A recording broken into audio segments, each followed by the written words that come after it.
कर्मों से पहले भारत का विभाजन किया और फिर पाकिस्तान के भी टुकड़े हुए हैं।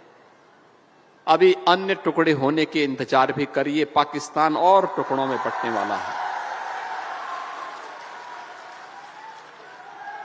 लेकिन उस पापी पाकिस्तान के पाप की सजा मिली किसको? वहां रह रहे हिंदुओं को, सिखों को, बौद्धों को, जैनियों को, सिखों को, पारसियों को, ईसाइयों को, क्योंकि उनके यहां किसी अन्य जाति के लिए कोई अस्तित्व नहीं है। और आज मैं कह सकता हूं 1947 और 1971 की उस विभाजन और उस त्रासदी के उपरांत जो लोग विस्थापित होकर के दर दर की ठोकर खाते हुए यहां पर बसे थे, ऐसे 1000 से अधिक परिवारों को आज यहां पर भौमिक अधिकार देते हुए मुझे गौरव की अनुभूति हो रही है कि आज इन बंगाली बंधुओं को उनका अधिकार हम उपलब्ध करवा रहे हैं। आप देखो पाप किस हद तक बोलता है। जिस बांग्लादेश ने इन्हें ठुकराया, जिस पाकिस्तान के पाप के कारण इन पर अत्याचार हुआ था, उस बांग्लादेश से विस्थापित होकर के उनकी जमीन पर, उनकी संपत्ति पर, उनकी पैतृक संपत्ति पर वहां के दरिंदों ने कब्जा किया। और कांग्रेस का पाप देखो, आपका अधिकार तो लिया, आपसे वोट तो लेते रहे, लेकिन कभी आपको मालिकाना अधिकार नहीं दिया। आपकी पहचान छुपाने के लिए गांव का नाम भी मियापुर रख दिया।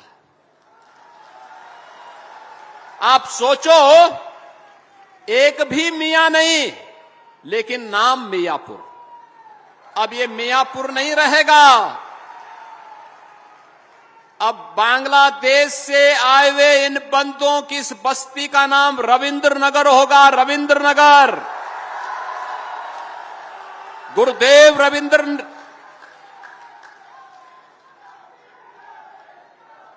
बहनों और भाइयों, भारत को राष्ट्रगान देने वाले गुरुदेव रविंद्रनाथ ठाकुर के नाम पर अब आपकी पहचान होगी रविंद्र नगर के रूप में।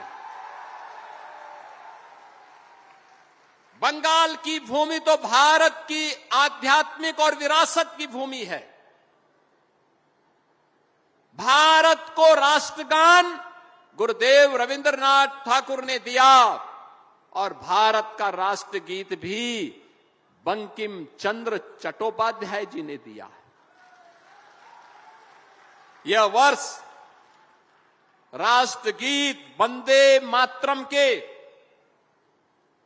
150 वर्ष पूर्ण होने का वर्ष है।